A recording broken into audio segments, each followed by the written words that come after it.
And on this episode of Your Star is Fading, we have this from Comic Book News. Venom R-rated animated movie in the works from Seth Rogan. Do people find Seth Rogan funny these days? Do they find him mildly amusing these days at all? He was funny a couple years ago.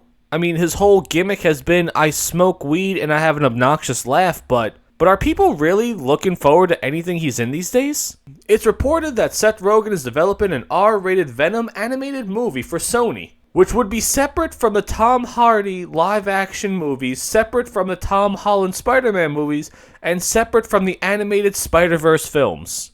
Do you think you're going to make a Venom cinematic universe that people are actually going to give a shit about? Also, it's Sony. Everything they've done these past few years has been an absolute failure. And Sony's like, hey, you know what the problem is? We didn't give it to Seth Rogen, because he knows best. Yes, this man right here knows everything about what the comic book industry is lacking these days, and he's gonna fix our company. Seth Rogen is a big comic book fan. Is that all he had to say in the interview? He just sat down with the heads of Sony and they said, okay, what makes you think that you can write a Venom movie? And he said, I'm a big comic book fan. And they said, perfect, hire this man. No more questions. And recently behind the Teenage Mutant Ninja Turtles Mutant Mayhem flopped in the box office. And then Sony looked at him and said, okay, what experience do you have making movies? And he said, I did make Teenage Mutant Ninja Turtles Mutant Mayhem. And they said, well, that movie flopped in the box office, but so did everything else we've done in the past couple years. So, as long as it's not massive flop, then I guess you're good. So we have comic book fan and flop in the box office. And Sony said, this is the man to lead us into the future. Sony, folks, failing upwards. Then it says the movie was well received. No, it wasn't. No, it wasn't at all. Shut up. Rogan is also no stranger to adapting R-rated comic book properties as he developed the Preacher series. What? The fuck is Preacher? And produces The Boys and its spin-off Gen V. The Boys star is failing. The Boys, you made a fantastic first season, a great second season, and get the fuck out of here third season. And now a fourth season of Please just ended. To quote Dave Chappelle, yes, Gen V. What could be said about that show that hasn't already been said about Afghanistan? As well as Invincible. Now, mask off here, okay? I have not seen Invincible Season 2. I kind of forgot it happened.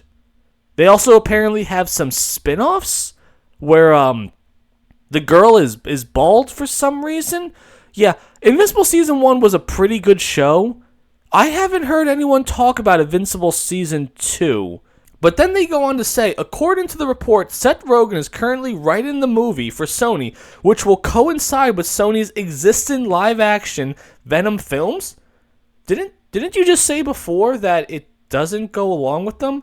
Much like the Spider-Man Into the Spider-Verse did with the Tom Holland Spider-Man films in the MCU. So, are we getting like a Venomverse here? Where there's a bunch of Venoms in different multiverses and they might coincide with the other universe? That's just stupid. Can't you just do anything right, guys? Can't you just do anything right these days? It's really not that difficult. Find a Venom comic book that people liked and say, okay, we're going to make this. This is what we're going to make. Because apparently Venom 3 is coming out November 8th, but who gives a shit? Who gives a shit? I think Venom 1 was an okay movie. Venom 2 was really, really bad. And Venom 3, I guess, you know what that's probably going to be, the villain of Venom 3? I wonder if it's going to be another symbiote. Like, the first one was a symbiote. The second one, the villain was a symbiote. And the third one is going to be a symbiote too. It's not like Blade, okay? Where he lives in a world populated by vampires, so all he's doing is fighting vampires in the corrupt system that's protecting them. Venom, you don't have a million symbiotes running around here. It's really, really dumb that they keep doing this, okay? The first one should have been Venom versus some kind of superhero villain group. Just pull some, like, B-level Spider-Man villains that you're not making movies for, combine them, give them a cool name, and then have Venom fight them. That would have been a lot cooler than, oh, Venom's gonna fight Riot, which is just another Venom. And then Venom's going to fight Carnage in Venom 2, and I guess he's going to fight, I don't know, whoever the hell that chick from Ted Lasso is going to be playing. I don't even care. But it's going to be bad. So Seth Rogen making a Venom rated R movie, it's not going to work, guys. You should not hang your hopes on Seth Rogen. Like I said, no one gives a shit about this man. No one's cared about Seth Rogen for at least 10, 15 years. And when his last thing he did was Teenage Mutant Ninja Turtles, which flopped in the box office, it doesn't really pan well for your company and your decision-making skills when you hire this man. So what do you guys think about that? Do you have any hopes in a Venom animated movie? And more importantly, do you give a shit about Seth Rogen at this point?